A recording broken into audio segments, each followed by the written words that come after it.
Hello, good evening, good morning, good afternoon, wherever you're listening from. Welcome back to another edition of Chat with Chaps, which this is the Chaps Reacts podcast, where we are reacting to Millwall announcing the signing of Femi Azeez from Reading Football Club. I'm not going to claim to know bundles about Femi. I've seen him play a couple of times. So I thought I'd ask an expert. So today we bring James from the Reading FC Away Days podcast on to Chat with Chaps. James, thanks for coming on, mate. How you doing? Yeah, good, thank you. How about yourself? All good? I am a little bit better now. We've started to make some signings, mate. I don't know how much you know, but we've gone 4 weeks without making a signing, and let's just say our manager has been making a lot of noise publicly about his dismay at the lack of signing. So, yes, I think I speak on behalf of the Millwall fans to say we're excited, and we are excited about Femi Azeez. So I'll jump straight in, mate. Tell us more about Femi Azeez. Well, first of all, if we'd only gone 4 weeks without making a sign in, I would be buzzing with that. Someone who's gone through owner turmoil over the last couple of years. Just 4 weeks would be lovely. But in terms of Femi Azeez, I was talking to you off camera just a minute ago, but Femi Azeez is a great football player who, over the last 9 months, 6 months, has made fantastic development. If you told me a year ago that Azeez was going, I wouldn't have been too bothered. But now I am. Azeez was always expected to make that step up back to the Championship. His contract was out last year, but Reading triggered an extension in the summer, with Plymouth supposedly agreeing terms for Azeez already. So look, you've had to fight off Championship competition. I think I know Stoke and Plymouth as well were the two teams that were still coming in for him this summer. And I think he was always expected to make that step up. It's whether or not he can do it on a consistent basis now. Towards the last 6 months of last year, Ruben Celis was able to make Femi Azeez tick perfectly. He stuck by him a lot of the year, the first half of the season. And I think Reading fans will probably agree with me, was pretty dreadful from Azeez. His finishing, the confidence was low, and everything just didn't go right for Azeez. Whereas the second half of the season, you started to see a purple patch come in. I don't know the specific numbers, but it might have been like 6 goals within a month or so 5 goals within a month. And he really started to turn it around. Some people claim as a purple patch player. I don't see that personally. I just did a video talking about the Millwall signing Azeez just 10, 15, 20 minutes ago. And for me, Azeez is a player that will always put 100% effort on the pitch. And the statistics might not always back it up, but Azeez's performances, you'll always see someone that will give his all.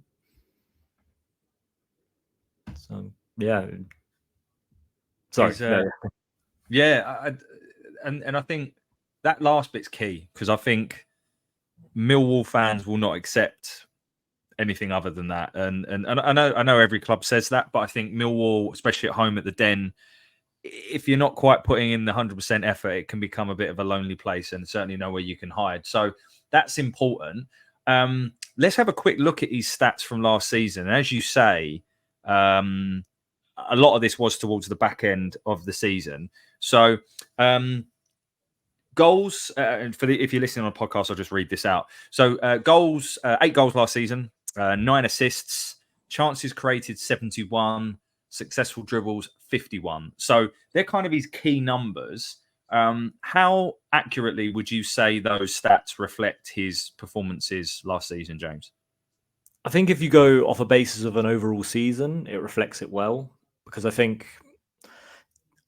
just shy of 10 goals and 10 assists is a very good season. I think no matter what type of player you are, I think if you're pulling in them type of numbers, it's almost 20 goal contributions for the entire season. When you take a look at Azeez as well, I think he's top 5 in terms of shots as well in the league last year. He was within the top 10 of most of them stats that you read off there in terms of like chances created and stuff like that. Azeez was someone that was always towards the top end of the spectrum when it came to League One statistics. I think Azeez is somebody that, when you look at him, he's someone that maybe will do a little bit too much sometimes, and the lack of the right foot will be a little bit of a concern. But in today's modern era of playing wingers, like you'll be a right winger, but your left foot will always be your strong one, right? As seems to Yeah. always be the right way right now. So look, I think realistically, when you look across the entire season, Azeez had a very good year last year, and the statistics really probably do show that. Yeah, I sort of had a look at him in terms of just how those numbers compare to some other players that we have seen join the championship since. So Ephraim Mason-Clark obviously joined Coventry. We've seen he's not joined anyone yet, but Abu Kamara at Portsmouth last season has been touted to join a championship club. And then, of course, Dembele was at Blackpool and has recently signed for QPR. All three of those did rank higher than him in terms of overall output. So I guess what I'm saying is to Millwall fans, those three players are a benchmark and we should be considering his performances, in the realms of that. But how, based on what you saw, how would you rank him against some of those names? So I would consider the three players that you spoke about there the S tier of League One wingers. I think you can add Kwame Poku in there as well from Peterborough. Yeah. They're the top end of what you're going to get in League One. I would say Azeez is just a step below that. I wouldn't say he's at that level just yet. Still think he's got a little bit of developing to do. I think he's 24 this season. He'll turn 24. Yeah. So Azeez has still got plenty of career in front of him. And if you compare him to the players that you said about, he's not in that league just yet, but he's getting there, if that makes sense. Then players as well, probably, I think, will be younger than Azeez as well. So they might go on to do much better things. But if you go in and pull the numbers that they were put in last year, I think Azeez, again, it's a successful signing if he goes on to replicate them numbers. So let's talk about his attributes then. So first of all, what are his key attributes? What are the things that you think Millwall fans can look forward to seeing? Is it pace, power? He seems to have a really good left foot on him. I've seen some of his goals from highlight reels, but highlight reels can mean one thing, but it's a highlight reel for a reason. What are his key attributes, James?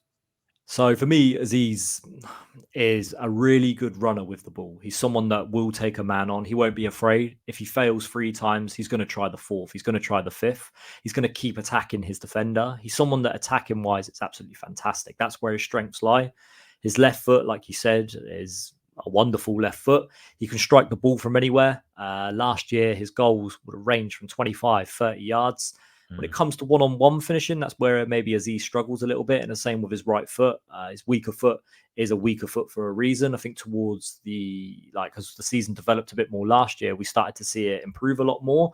But again, it's not something that's just going to come within a couple of months. I've now got a right foot and I can just bang it in with my right.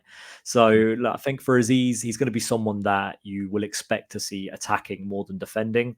Someone that will track back, but won't be the greatest when tracking back. To me, standout moments from last season were Exeter and Leyton Orient away, where Leyton Orient away, Azeez gives away the corner, and I could be wrong here, so I do apologise, but he gives away a needless corner. Leyton Orient score in the 90th minute from it, and the same with Exeter. I feel like there was a lot last year where, when it comes to the defensive side of things, he struggles a lot with.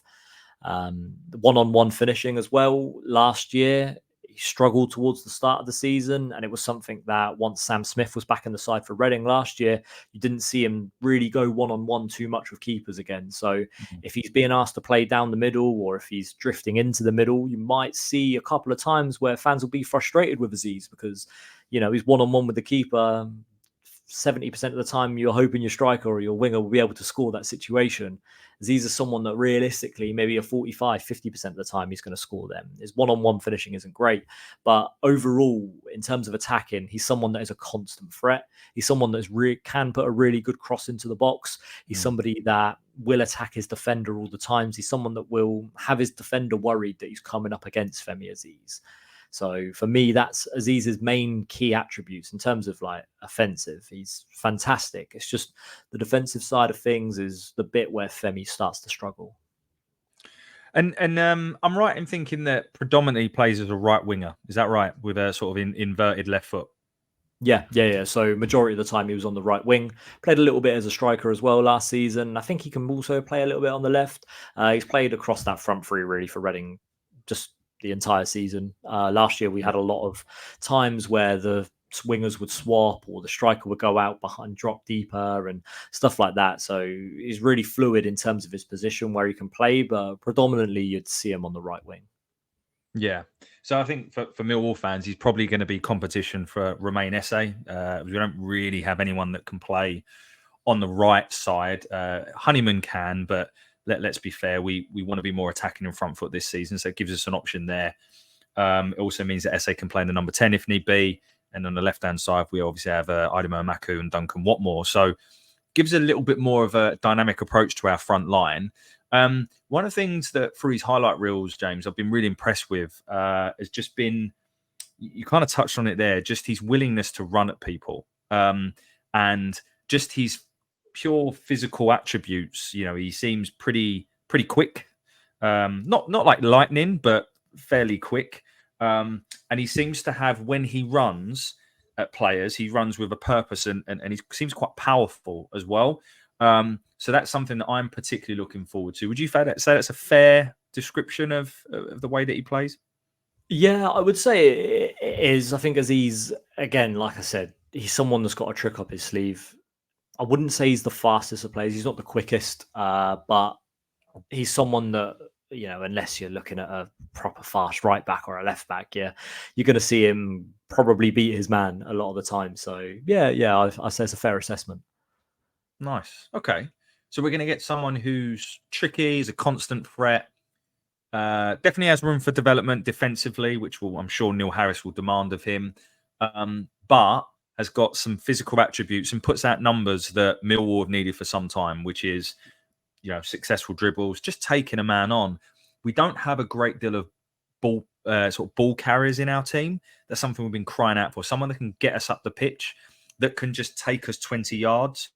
We have quite an aging squad of players that will try and pass their way up the pitch or lump it forward. We don't have many that can be like, right, yeah, I might fail, but I'm going to try and take on a man or two and try and get us up the pitch 20 yards. So I think that's a vital ingredient that we've been lacking. So really looking forward to that. James, I don't know if you've met him before or know of his character at all, but do you know what kind of person he is in the dressing room? I mean, he's not forced to move, which to me is always a good sign. Ruben Selles was someone, and Reading as well, in general, over the last year, have decided that they want I don't know how to describe it, the no bad personality traits. They want the correct attitudes at the club, and Azeez survived through that. Again, like I said, not somebody that forced to move. He's someone that the contract extension was triggered. You never heard anything of unrest. You never heard anything of him being upset. When fans started to turn on Reading last season with the poor start to the season that we had, he was never somebody that shied away. Ruben Selles was someone that made the entire team go and clap the fans after a game. If you've been beaten by Leyton Orient or you've been drubbed away by like any team that we were playing at the time, he would make them stand there and clap the fans and listen to the abuse and build character. And I think Azeez has built a lot of character over that time as well. And, you know, listening to the abuse from the fans and listening to fans belittle the players, it all makes you stronger. And I think he's someone that has become a lot stronger as a football player and somebody whose confidence was knocked massively towards last season. He looked like a shell of a footballer, looked like someone who was destined to stay in the League Two, National League, League One level for the rest of his career. And then as soon as you started to score, you started to see the confidence return back to Femi Azeez. You started to see the happiness and the smile and, you know, started to see somebody that wanted to enjoy football again. And I think, again, if his confidence is knocked, potentially could be somebody who you'll see start to struggle, and on the pitch might be someone that you might see maybe not take on that player because, okay, my confidence is lower. But while he's at this high, which he's at the moment, and, you know, it's probably why I've been talking about him so highly over the last 15 minutes, because he has been this high confidence player over the last 6 months. He's somebody that will absolutely do the job. Yeah. And again, there's a lot of videos of him on YouTube, and he does seem to play with a bit of a swagger, a bit of just seems to glide past players at times. And again, it's only going to show you the times he's beaten a man. I know that, but when he does, when he's on form, he seems to be that he is certainly capable of that step up. And I think that as Millwall fans, we we need to be patient with him. Remember then that he's still only 23 years old, and he it's a big step up for him. And I think as well that the best Millwall wingers are blown hot and cold. You know, I think back to the likes of, you know, from my tenure, one of my favourite Millwall wingers of all time is Paul Ifill. And he, you know, at times he would be very frustrating, but at times he was unplayable. And I think that's just the nature of, we call them, they probably call them forwards now, but the good old fashioned wingers, which we're certainly hoping that Femi Azeez can bring to the club. You touched on earlier that he was linked with Plymouth, with Stoke. I've seen other fans on social media of other clubs in the Championship, Swansea to name one, that were disappointed they didn't go for Azeez. Based on current situation with finances and his contract, what sort of fee would you be hoping for him as a Reading fan? Well, when you have it in comparison to last season, Reading sold Nelson Abbey, who was one of the hot prospects when it came to being a centre-back. Came in 6 months, outstanding, and looked like someone to me who could just slot into a Premier League team straight away. He went to Olympiacos, and the rumoured fee was between 500 and 750,000. So, look, if it's around that mark, for me, in other situations, 750,000 to 1 million would sound correct. Compared to what Reading actually will sell them for, I'm not sure. I would maybe say the 500,000, 600,000 range is probably something that you're probably going to be looking at, if we're being honest.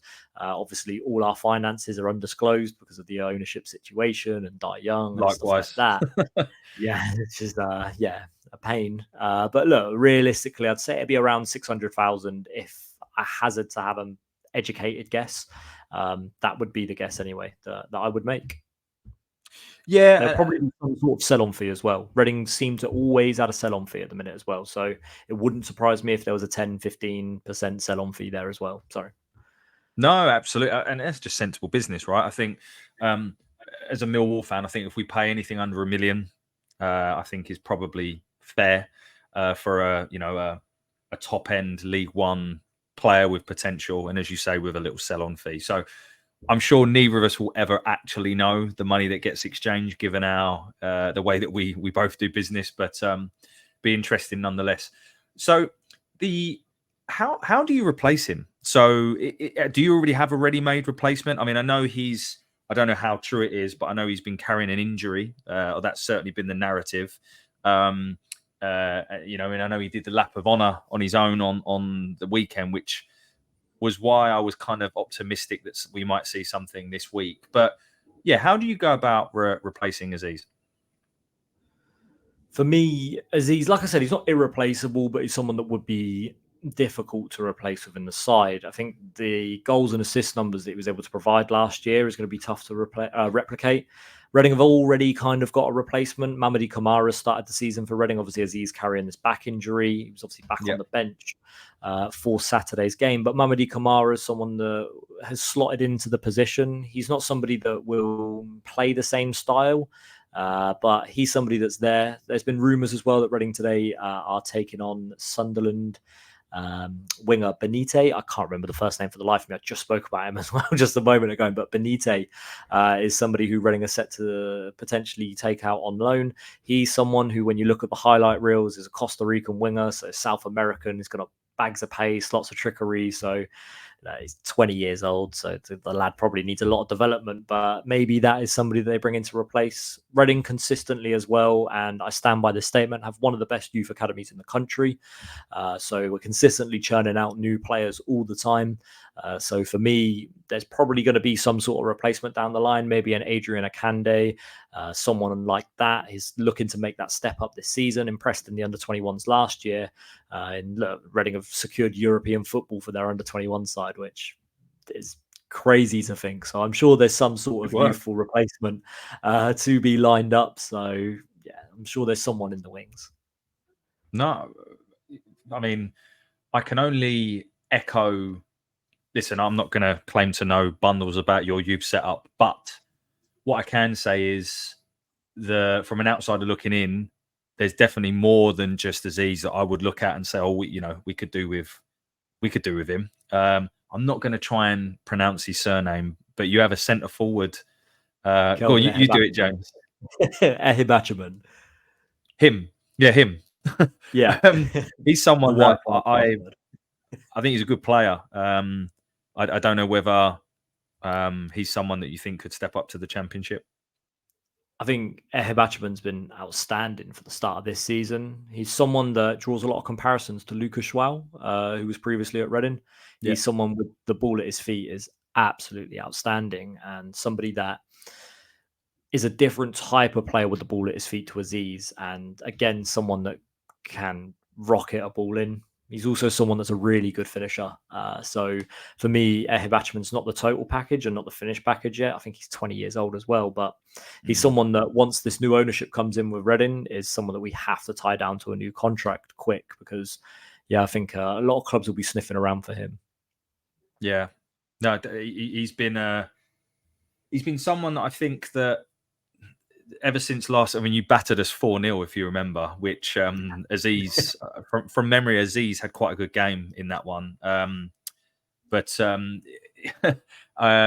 you've definitely, I think it was Savage as well, had a good game. I think you definitely showcased your youth talents there, and testament to you, because I think clubs that don't have the luxuries of parachute money, you have to find ways of generating money, right? And if you can do that through your own academy, then even better, right?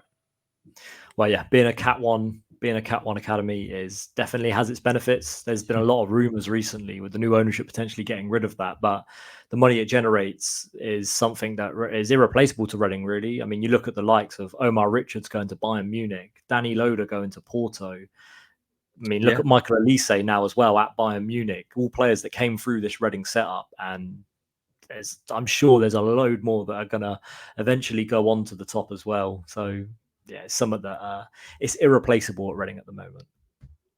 No, absolutely, mate. Absolutely. And I think Reading have got a unique situation going on at the moment. And I know there's an imminent takeover coming, but I'd love to know, and I'm sure the Millwall fans listening, just give us a little bit of a flavour as to, you know, what's been going on at the club, and also given what may be about to happen, what your hopes are for this season at least.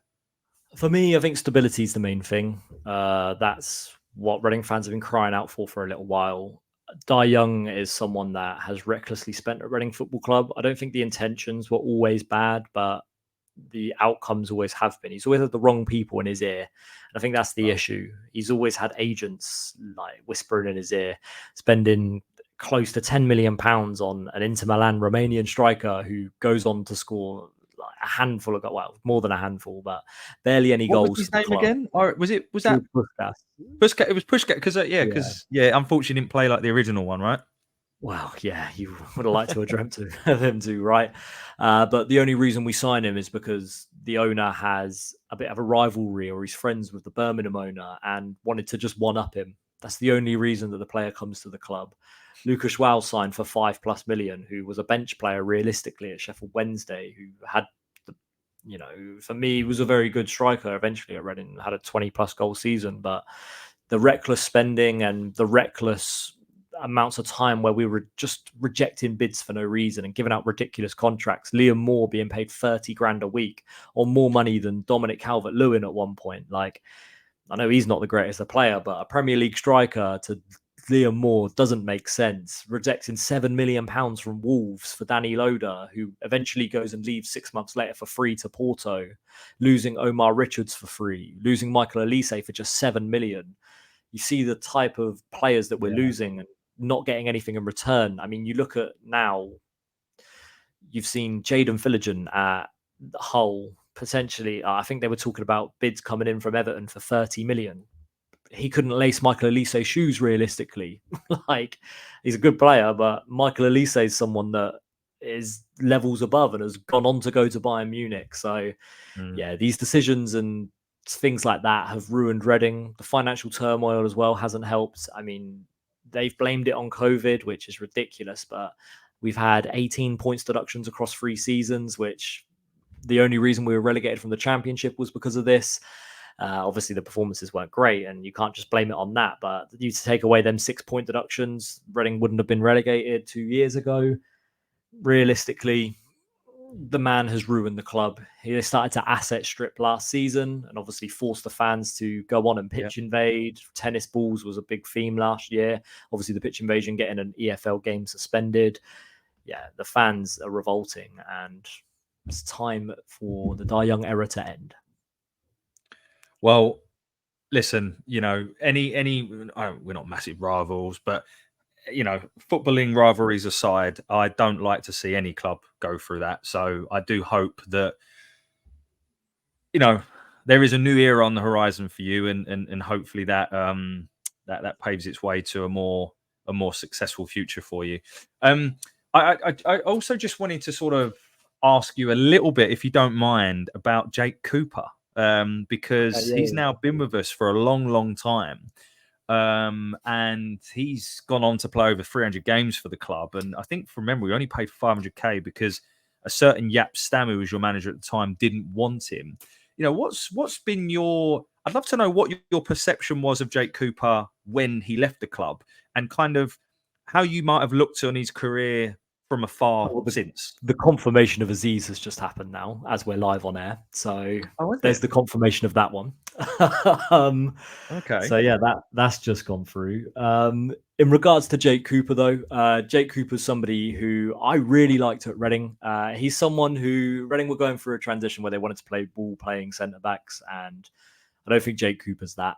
I don't know if he's gone on to develop to become James, no, and he never will be. Someone who's quality in the air. But yeah, I really like Jake Cooper. His nephew is in the Reading Academy at the minute now and is like a highly potential rated centre back as well. So if you end up poaching him, you could have an uncle nephew dynamic going on at Reading. At Millwall, which would be out of this world, really. But look, I think Jake Cooper was absolute quality. Well, not quality. I think on his day he was really good. I remember his debut was Norwich away, and he scored 2 goals. It might not have been his debut, but it was around the first when he started coming into the team. But 2 goals at Norwich away, and to me, it was one of my earlier memories of going to away games. And I'm like, right, Jake Cooper's the man. And then, proceeded to one in particular was Preston at home. The last game of the season, we got battered 4-0, and a long ball came over the top. Cooper's just got to touch it down with his feet. It goes through his legs, and Jermaine Beckford's got a one-on-one. He's got an error in him, Mr. Cooper. Yeah, I think in the air, quality defender. Someone who maybe can organise a defence as well. I think I remember you guys coming to the Medeski a couple of years ago and him scoring in front of the Eamon Dolan stand, which for him must have been a fantastic memory. But the celebration, I hate when I see players come back and celebrate in front of Reading, and it's like, he came through our academy. But yeah, I always had a soft spot for Jake Cooper. Yeah, he's now our captain, actually, and I would imagine he'll probably end up being with us for another 2 or 3 years. He'll end up being, I reckon, he'll go down as a bit of a modern day Millwall legend, because, and some Millwall fans listening to this might be like, have a laugh, mate, but he'll end up playing over 400 games for us, and regardless of his abilities, he would have been a fantastic servant for us. So we shall see how that goes. But look, James, it's been fantastic to have you on the show. I really do appreciate you coming on, taking the time to talk to us mainly about Femi Azeez, but also just to give us a bit of an update on Reading as a whole. For any Millwall fans listening to this, how can they hear more from you and also your podcast or YouTube channel? So Reading FC Away Days is me on YouTube. Realistically, I talk about Reading mostly, talking about match reviews after games. We give match previews as well. The start of every season, we do our predictions and stuff like that.